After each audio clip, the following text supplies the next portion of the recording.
ఏమండి ఏమండి బాబోయ్, ఏంటి అంత కంగారు? అదే నేను ఎప్పుడు చెప్తుంటాను కదా పెద్దమ్మ, అబద్ధాల పెద్దమ్మ అండి.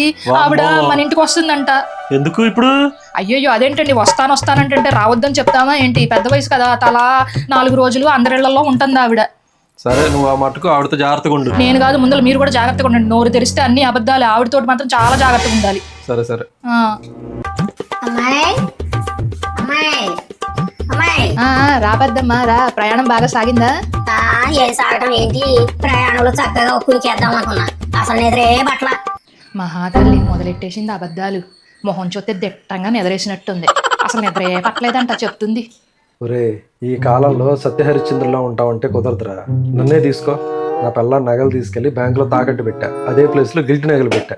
దానికన్నా తెలుస్తుందా? అయినా మనం చేసే వ్యాపారం అట్లాంటిది. అమ్మాయి, నువ్వు మీ ఆయన ఏదో సత్య హరిచంద్రుడు అనుకుంటున్నావు.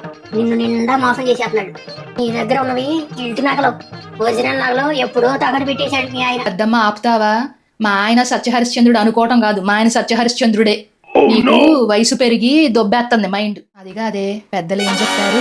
1000 అబద్ధాలు ఆడైనా ఒక పెళ్లి చెయ్యొచ్చు అన్నారు. తప్పేముంది? ఇప్పుడు నా పుట్టింటోళ్ళనే తీసుకో. బోల్డ్ ఆస్తులు రాసామని చెప్పారు మా అత్తారింటోళ్ళకి. ఏమీ రాయలేదు, అంతా అబద్ధమే. పెళ్లి జరగలా నాది. అబ్బాయి అబ్బాయి, ఏంటత్తయ్య? మీ ఆవిడే నిన్ను నిండా ముంచేసింది. ఏం జరిగింది అత్తయ్య? మీ ఆవిడ పుట్టింటోళ్ళు వాళ్ళంతా ఆస్తి రాసిచ్చా ఉన్నారు కదా, అదంతా ఉట్టి అబద్ధమే. ఫోన్లో మాట్లాడుకుంటే నేను విన్నా.